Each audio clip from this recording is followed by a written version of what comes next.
يا أيها الذين آمنوا اتقوا الله حق تقاته ولا تموتن إلا وأنتم مسلمون.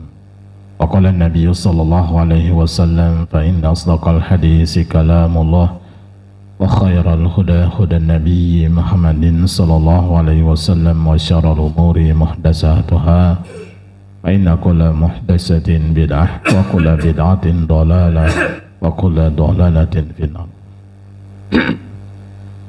Kaum muslimin rahimani wa rahimakumullah, kembali lagi kita melanjutkan hadis yang dibawakan oleh Al-Hafidh Ibnu Hajar Al-Asqalani rahimahullah di dalam kitab Bulughul Maram, masih dari kitab salat pada bab salat berjamaah wal imamah. Nomor hadis 335 yang ada di dalam kitab saya ini. Qala al-mu'allif rahimahullahu ta'ala wa an Abi Hurairah radhiyallahu ta'ala anhu qala Rasulullah sallallahu alaihi wasallam khairu sufufi rijali awaluha wa syarruha akhiruha wa khairu sufufin nisa'i akhiruha wa syarruha awaluha.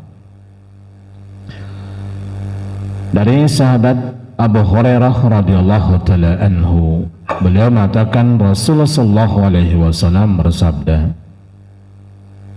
sebaik-baiknya saf laki-laki adalah yang paling depannya, dan sejelek-jeleknya saf laki-laki adalah di belakangnya, dan sebaik-baiknya saf wanita adalah paling akhirnya, dan yang paling jeleknya adalah yang paling depannya.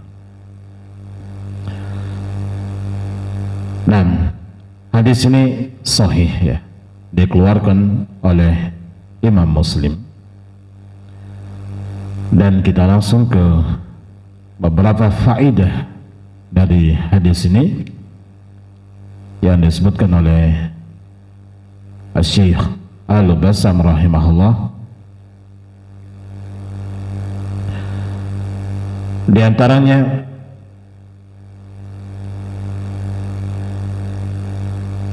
fayadullu ala istihbabi safil awal.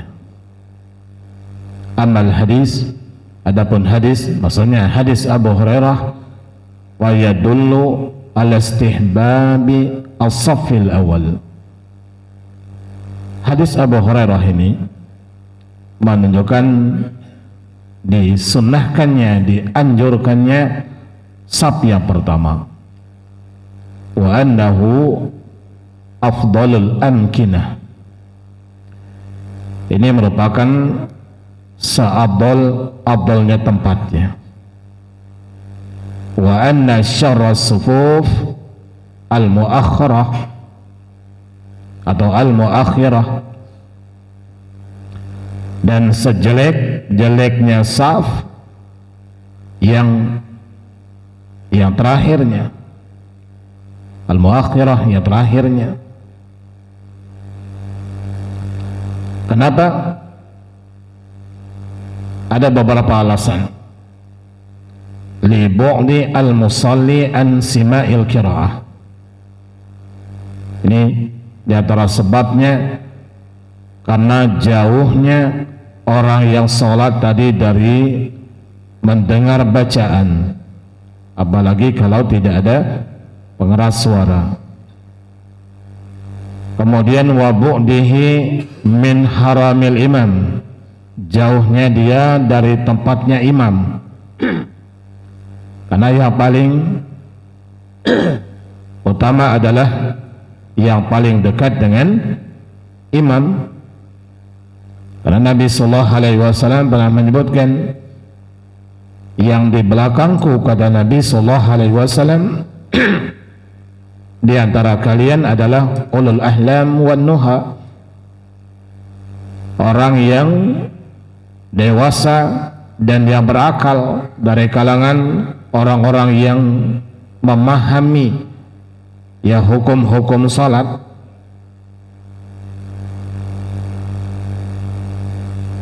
ini menunjukkan bahwasanya semakin dekat dia dengan imam, maka itulah yang paling afdal. Kemudian wadalalah ala qillati raghbatil mutaakhirah fil khairi wal ajr. Alasan yang ketiga karena menunjukkan kurangnya semangat orang yang ada di belakang itu dengan kebaikan dan pahala. Inilah sebabnya kenapa yang paling jelek adalah yang paling belakang, yang paling terakhir. Hadza binisbati li sufufi rijal. Ini kalau disandarkan kepada safnya laki-laki ya. Sebagaimana ya tadi kita sebutkan ya, karena yang paling afdal adalah mendahulukan zawil ahlam wan nuha, orang yang sudah dewasa, yang berakal dari kalangan ahlul ilmi, orang yang baik, orang yang paham terhadap agama, supaya mereka berada di belakang imam. Namun wallahu alam, kenapa orang-orang yang seperti ini yang berada di belakang imam? Supaya nanti orang-orang yang di belakang, ya makmum yang ada di belakang bisa mencontohi ya orang-orang yang berada di belakang imam, apakah dari sisi gerakannya ya, atau juga dari ya perbuatan sholatnya, ucapannya misalnya. Nah, supaya mereka menjadi contoh ya. Kemudian faedah yang berikutnya, amman nisa, adapun bagaimana berkenaan dengan masalah posisi wanita, wal mustahabbu fi haqqihinna as-satru wal bu'du an nazar rijal.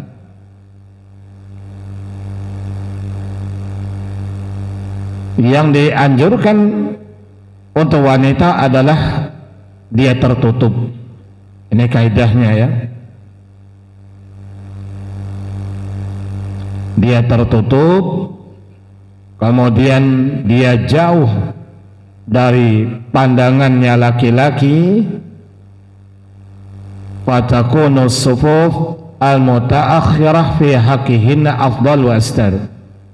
Maka safnya wanita sesuai dengan kaidah ini, yang paling afdal bagi mereka adalah mana saf yang paling tertutup. Maka yang paling tertutup di sini adalah yang paling selamat, yang paling jauh ya dari laki-laki adalah saf yang terakhir, saf yang belakang. Wa amma as-sufuf al-mutaqaddimah, adapun saf yang terdepan ya, fahiya syarruha, maka ini kenapa dikatakan paling jelek bagi wanita? Li qurbiha minal fitnah aw ta'arrud laha. Ini alasannya ya, karena dekatnya saf tersebut dengan timbulnya fitnah atau menawarkan diri, membentangkan diri akan terjadinya fitnah. Ini kalau dia berada di saf yang terdepan. Cuma di sini ada penjelasannya. Hadza idza shallaina ma'rijal. Ini kalau laki-laki dan wanita tadi ya sholatnya satu tempat, atau mereka sholatnya bareng satu tempat dengan laki-laki. Wallahu alam bagaimana gambarannya, seperti misalnya ketika sholat hari raya, yang sholatnya di lapangan, ya tidak ada tempat khusus bagi wanita, dia di belakang gitu, belakangnya laki-laki bersaf dan tidak ada pembatas gitu kan, nggak ada pembatasnya. Yang laki-laki bila menoleh ke belakang bisa melihat wanita, ya melihat ke depan itu melihat laki-laki. Maka ini yang paling jelek bagi mereka tadi adalah yang depan, yang paling afdal adalah yang belakang sesuai dengan kaidah tadi. Amma idza shallaina wahdahunna fa hukmu sufufihinna hukmu sufufi rijal. Adapun kalau mereka salatnya salat sendiri, ya maka hukum saf-safnya mereka adalah hukum saf-safnya laki-laki. Berarti ya sama, kalau mereka sholatnya sendirian berarti di tempat sendiri, ya berarti yang paling depan itulah yang paling abdul bagi wanita, yang paling belakang itu yang paling jelek, kembali kepada keumuman. Berarti ini sebagaimana yang dikatakan oleh Imam Nawawi rahimahullah, law shallatin nisa'u bi jama'atin la yarayna ar-rijala wa la yarahunna ar-rijalu fa innahu hina idzin yakunu khairu sufufin nisa awaluha wa syarruha akhiruha. Apabila wanita salat berjamaah, ya wanita salat berjamaah, mereka tidak melihat laki-laki dan laki-laki pun tidak melihat mereka, maka yang seperti ini, keadaan yang seperti ini, sebaik-baiknya saf wanita adalah depannya, dan yang paling jeleknya adalah paling belakangnya. Seperti misalnya tempat yang ada di masjid kita ini, kalau di lantai 2 itu bisa nggak mereka melihat kita? Bisa Pak? Enggak ya, kecuali kalau mereka datang ke pagar itu, tapi secara umum mereka nggak melihat. Kemudian apakah kita yang di sini melihat mereka? Tidak juga. Berarti wallahu alam masuk kaidah awal. Berarti bagi wanita yang paling afdal adalah saf yang depannya. Nah, yang paling jeleknya adalah yang belakang. Wallahu alam. Adapun tadi saya contohkan seperti kita sholat di lapangan ketika hari raya, yang nggak ada pembatas sama sekali kan, nggak ada tabir sama sekali, ya saling lihat maksudnya bila menoleh ke belakang melihat mereka langsung bisa melihat kita, maka ini sesuai dengan hadis Nabi Sallallahu Alaihi Wasallam tadi ya. Kemudian faedah yang berikutnya, fihi dalilun ala anna lin nisa sufufan ka sufufi rijal wa huwa al masru' fi haqqihinna sawa'un salaina wahdahunna aw ma'a rijal. Dari hadis ini menunjukkan bahwasanya ya bagi wanita adalah saf-safnya seperti saf laki-laki, dan itu yang disyariatkan pada haknya mereka, ya baik mereka sholatnya sendiri maupun sholatnya bersama laki-laki. Ya sama seperti kita, kalau yang utama sebagaimana kita sampaikan kemarin untuk merapatkan saf, maka mereka juga harus merapatkan saf.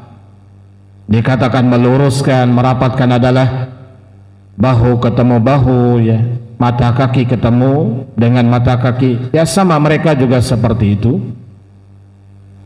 Dan wallahu a'lam, ya salatnya laki-laki itu adalah sama seperti salatnya wanita, sama seperti salatnya laki-laki.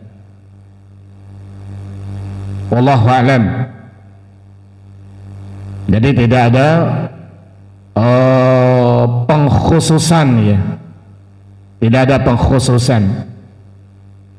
Kecuali kalau ada dalil yang sahih yang mentaksis, yang mengkhususkannya.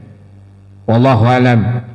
Ya, sebagaimana nanti penerapannya mereka di dalam dalam berdiri, ya, dalam ruku, dalam sujud, ya sama seperti laki-laki. Kan ada yang berpendapat bahwa wanita ketika berdiri agak merapat, kemudian ketika dia sujud nanti juga agak membungkuk, agak merapatkan badannya. Wallahu alam, ya salatnya wanita sama seperti laki-laki. Nah, disunahkan ya lambungnya agak jauh dari tempat sujudnya, ya. Kemudian juga tangannya ketika dia sujud harus renggang juga, ya, bukan dirapat gitu. Wallahu a'lam. Begitu juga dengan saf di sini, ya. Sama ya seperti safnya laki-laki. Kemudian faedah yang berikutnya, ala haqqu bisafil awal wal qurbu minal imam hum ulul ahlami wan nuha. Yang paling berhak di saf yang pertama dan yang paling dekat dengan imam ini sebagaimana yang kita sampaikan tadi, ya, ulul ahlami wan nuha, orang yang sudah balik, orang yang berakal. Ini berdasarkan sabda Nabi sallallahu alaihi wasallam, liyalini minkum ulul ahlami wan nuha. Ya, agar di belakangku, kata Nabi sallallahu alaihi wasallam, adalah orang-orang yang dewasa dan yang berakal, min ahlil ilmi was salah, ya, orang-orang yang memiliki ilmu dan orang-orang yang baik, agar mereka jadi menjadi contoh bagi orang-orang yang salat di belakang mereka, baik dalam ucapannya mereka maupun perbuatannya mereka. Namun wallahu alam. Kemudian ada faedah yang disebutkan di sini oleh Syekh Al-Bassam rahimahullah, sesuai dengan hadis yang tadi kita bacakan, hadis yang ada dalam Sahih Muslim nomor 432,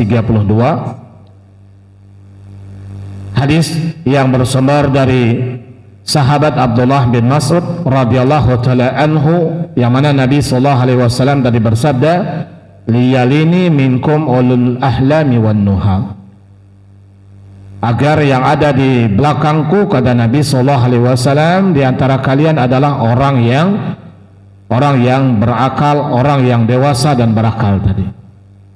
Maka di sini ada khilaf para salaf, para ulama tentang mengakhirkan atau meletakkan, ya, di belakang asyibian, anak-anak yang as-sabiqin, yang mereka sudah dulu, sudah terdepan, ya, sudah duluan berada di saf yang terdepan dan tempat-tempat yang afdal. Ini bagaimana kalau ada anak-anak yang mereka lebih dulu, ya, datangnya lebih cepat, berada di saf yang pertama atau tempat-tempat yang afdal, tempat-tempat yang paling utama. Nah, sebahagian para salaf mengatakan yu'akharun, mereka anak-anak disuruh belakang. Liyalu zawil ahlam, mereka disuruh belakang, ya, ya, karena supaya yang berada di saf terdepan tadi, yang ada di belakang imam, adalah orang-orang yang sudah dewasa tadi.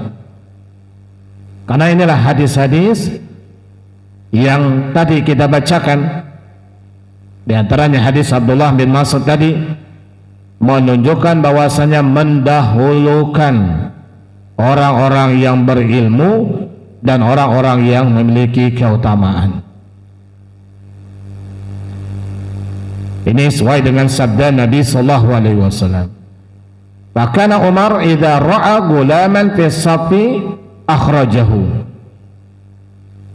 Dan perbuatan yang dilakukan oleh sahabat Umar, bila dia melihat ada anak-anak di saf, maksudnya di saf-saf yang terdepan ini, di saf yang utama ini, akhrajahu, dia mengeluarkannya. Dia menyuruh mereka minggir.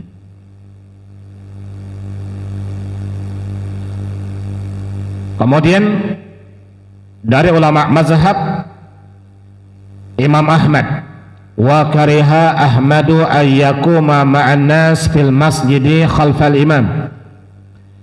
Imam Ahmad rahimahullah membenci, tidak menyukai anak-anak berdiri bersama orang dewasa di masjid di belakang imam, maksudnya di saf yang pertama di belakang imam.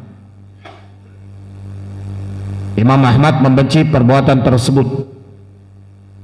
Ini berdasarkan riwayat dari Abu Daud dari hadis Abi Musa, anna Nabiya sallallahu alaihi wasallam aqama saffa. Nabi sallallahu alaihi wasallam menegakkan saf. Wasafar rijalu, lalu berbarislah, bersaflah kaum laki-laki yang dewasa. Wasafa al-gilmana khalfahum, kemudian berbarislah safnya anak-anak di belakang safnya orang-orang dewasa. Wa nisa khalfa al-gilman, kemudian wanita berada di belakang anak-anak. Nah, ini yang dilakukan oleh Nabi sallallahu alaihi wasallam. Wa qala badal ashab, kemudian sebahagian dari murid-muridnya Imam Ahmad atau kawan-kawannya, al-afdal takhirul mafdul wasabiyah, yang paling afdal adalah meletakkan di belakang orang-orang yang tidak utama dan juga anak-anak. Wakhtarahu asy-syekh, dan pendapat ini yang dipilih oleh asy-syekh, wallahu alam, mungkin dimaksud di sini adalah Syekhul Islam Ibnu Taimiyah. Wa qata bihi Ibnu Rajab, kemudian pendapat inilah yang diputuskan oleh al-Imam Ibnu Rajab al-Hambali rahimahullahu ta'ala, yaitu dengan meletakkan safnya orang-orang yang kurang utama seperti anak-anak di belakang. Ini pendapat yang pertama. Adapun pendapat yang lainnya, wa dhahaba ba'dhum ila anna man sabaqa ila makanin fahuwa ahaqqu bih. Ini pendapat yang kedua. Siapa yang lebih dahulu kepada satu tempat, maka dialah yang paling berhak. Disebutkan dalam kitab Al-Furu', laisa lahu takhiru sibyan as-sabiqin.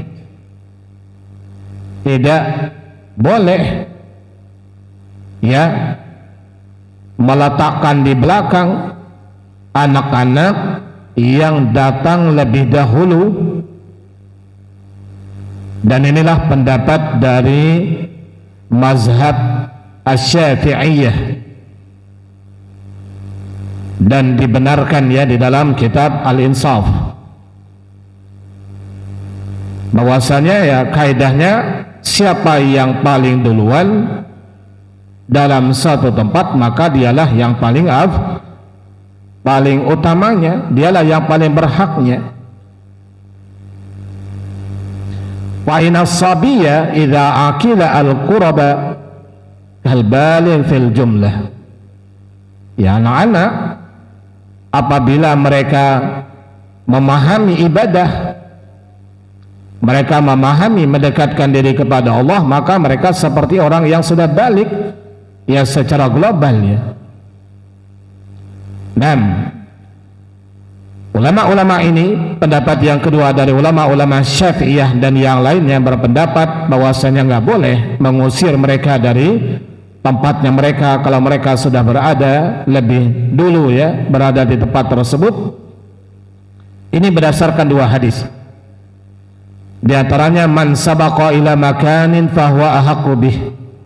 Barang siapa yang lebih dulu kepada suatu tempat, maka dialah yang paling berhak. Hadis ini dikeluarkan oleh Imam Al-Baihaqi. Kemudian hadis yang kedua, wala yuqimu ahadukum akhahu min majlisihi.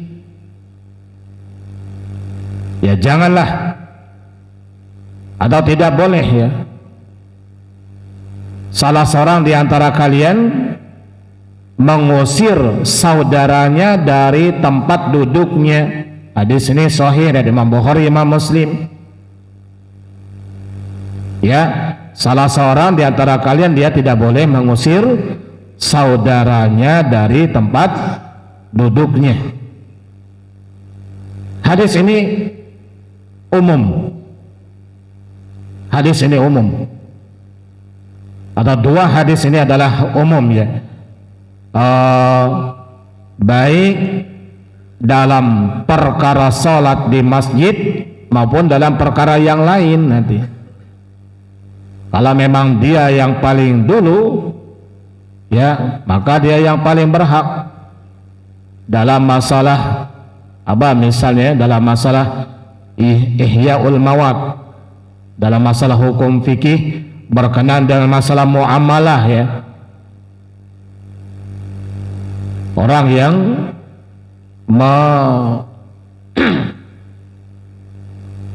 orang yang mengelola lahan yang kosong misalnya, yang tidak bertuan ya. Nah, siapa yang paling duluan mengelolanya, maka dia yang paling berhak terhadap tempat tersebut. Ya, ini umum, termasuk juga dalam perkara ini ya. Kalau dia berada di tempat itu pertama kali, maka dialah yang paling berhak. Walau kana takhiruhum amran masyhuran lastamarra al-amalu alaih wala nukila naqlan la yahtamilu al-ikhtilaf. Kemudian ulama ini mengatakan, seandainya mengakhirkan mereka, menjadikan mereka berada di saf belakang adalah perkara yang sudah masyhur, adalah perkara yang sudah masyhur pada zaman Nabi sallallahu alaihi wasallam, adalah suatu yang sudah masyhur misalnya, maka amalan tersebut akan terus menerus dilakukan dan sungguh akan dinukilkan ya sampai kepada kita, tidak ada kemungkinan khilafnya kalau memang perkara itu adalah perkara yang sudah masyhur. Wallahu ta'ala alam. Adapun yang Nabi sallallahu alaihi wasallam lakukan di dalam hadis Abu Musa tadi kan, bukan dia berada datang duluan anak-anak ini, tapi barangkali sama. Lalu Nabi mengatakan, menetapkan apa, yang dewasa berada di depan, kemudian setelah itu anak-anak, kemudian itu baru wanita. Tapi kalau anak-anak datang lebih duluan, ini yang menjadi masalah. Nah, ini yang menjadi khilaf tadi, apakah boleh kita menyuruh mereka berada di belakang? Wallahu alam. Al-Hafidz Ibnu Hajar mengatakan di sini, inna sibyan ma'ar rijal wa innahum yasufuna ma'hum wa la yata'akharuna anhum. Ya. Ini pendapat Al-Hafidz Ibnu Hajar, bahwasanya anak-anak diletakkan bersama orang-orang dewasa. Ya. Jadi mereka bersaf bersama orang-orang dewasa dan jangan atau tidak menjadikan mereka berada di belakang, yakni secara sendirian. Wallahu ta'ala alam. Karena jemaah yang dimuliakan Allah Subhanahu wa taala, meletakkan mereka di belakang dengan sendirian ini akan menimbulkan mafsadah yang lain. Apa di antara mafsadahnya? Yang namanya anak-anak, dibuat mereka satu saf sendirian, ya. Apa yang terjadi? Mereka main-main, ya, injak-injak kaki gitu kan, kemudian goyang-goyang gitu. Ma'ruf ya, namanya juga anak-anak. Nah, ini kalau mereka berada di saf bersendirian, ya, di belakang. Kemudian juga ada di sebahagian masjid yang kita lihat, ya, mereka menerapkan ini, anak-anak dibuat di belakang tadi, hingga nanti ada jamaah yang dia sholatnya terlambat, bahkan barangkali sampai ketinggalan saf. Kenapa? Karena dia ditugaskan ngurus anak-anak itu, merhatiin gitu, ya, dia nggak sholat, padahal orang sudah sholat, udah masuk saf keberapa, dia masih gitu untuk menjaga anak-anak. Ini kan diantara mafsadahnya, rugi dia nggak bisa sholat, ya, bersama imam, apa namanya, takbiratul ihram bersama imam, ya, kalau hanya sekedar ngurus yang seperti itu. Kecuali kalau yang dijaganya adalah perkara-perkara besar seperti yang dilakukan oleh misalnya para polisi, ya, para laskar yang ada di Masjidil Haram, ya, ya, karena ini umat manusia yang banyak, mereka harus mengatur, ya. Memang mereka sholatnya kadang belakangan, ketika sudah mau selesai, ya, imam baru mereka takbir, karena mereka mengurus jutaan manusia, ya. Nah, kalau itu barangkali ada sisi rukhsahnya. Tapi kalau hanya mengatur anak-anak, kan bisa tadi dibuat dalam satu saf bersama kaum laki-laki yang sudah dewasa, aman insyaallah. Kemudian di antara mafsadah yang lainnya, tatkala di sini membuat safnya mereka di belakang tadi, bagaimana nanti kalau ada jamaah yang lain yang datang? Nah, buat saf laki-laki misalnya berapa saf, kemudian saf anak-anak di belakang. Bagaimana kalau ada jamaah yang lain yang datang belakangan, nanti akan berdiri di belakang anak-anak. Akhirnya yang saf belakang nggak ada khusyuk, yang masbuk itu, karena melihat anak-anak di depannya ya main-main tadi. Ini yang terjadi, ya. Wallahu alam. Jadi yang lebih terjaga adalah meletakkan di sini anak-anak itu berada di samping orang-orang dewasa. Wallahu alam. Bahkan juga diterapkan nanti, ya, bagi seorang imam menyampaikan kalau ada misalnya anak-anak, kadang-kadang 3-4 orang anak-anak berdiri sejajar, mereka berdampingan, dipisahin, ya, dengan orang dewasa. Ini insya Allah kalau seperti itu mereka akan sholat dalam keadaan rapi. Wallahu a'lam. Kemudian hadis yang berikutnya,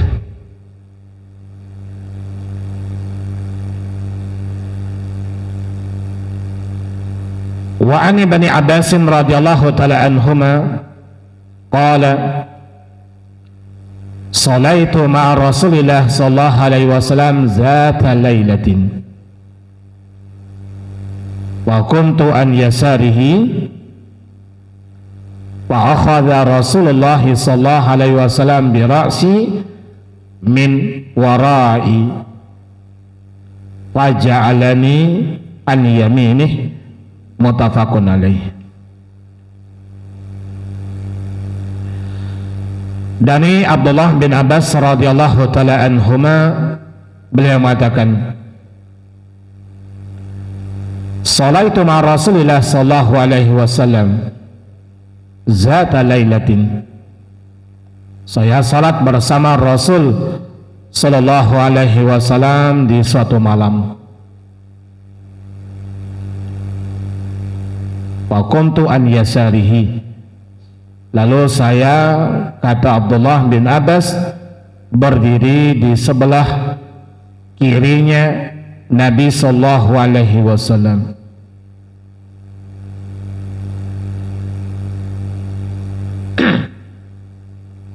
Nam yasarihi bi fathi al-ya. Nam wa kasriha, ya, dengan difathahkan ya dan juga kasrah, ya. Yasarihi, ya, sebelah kirinya.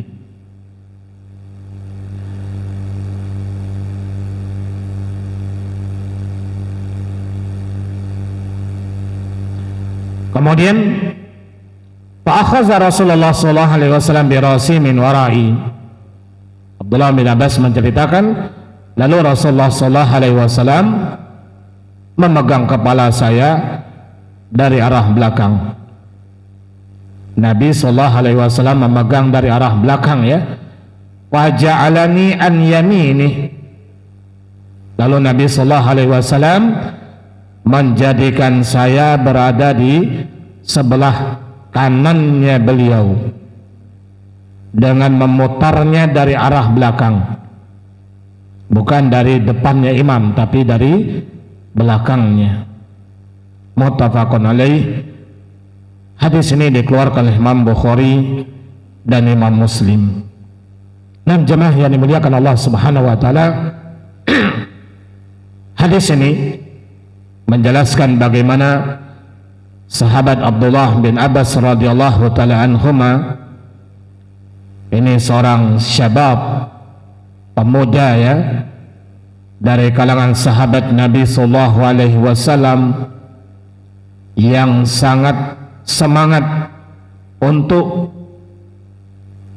mendapatkan kebaikan, mencari kebaikan, untuk menuntut ilmu, yang ketika itu dia usianya masih muda, ya, masih muda,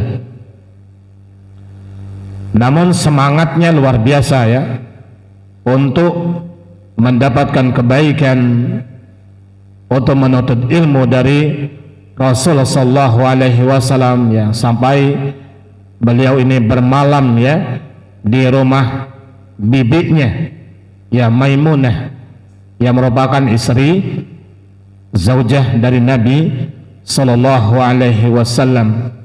Dan dari peristiwa tersebut, ya, kita pun mendapatkan faidah-faidah ilmu yang luar biasa, ya, dari semangatnya, yaitu sahabat Abdullah bin Mas'ud di dalam mencari kebaikan, ya, dari Nabi sallallahu alaihi wasallam.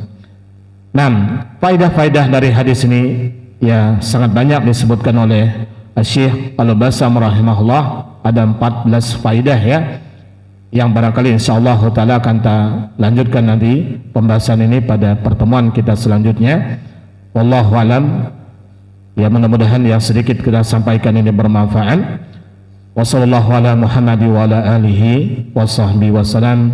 Dan kita akhiri dengan doa kafaratul majlis.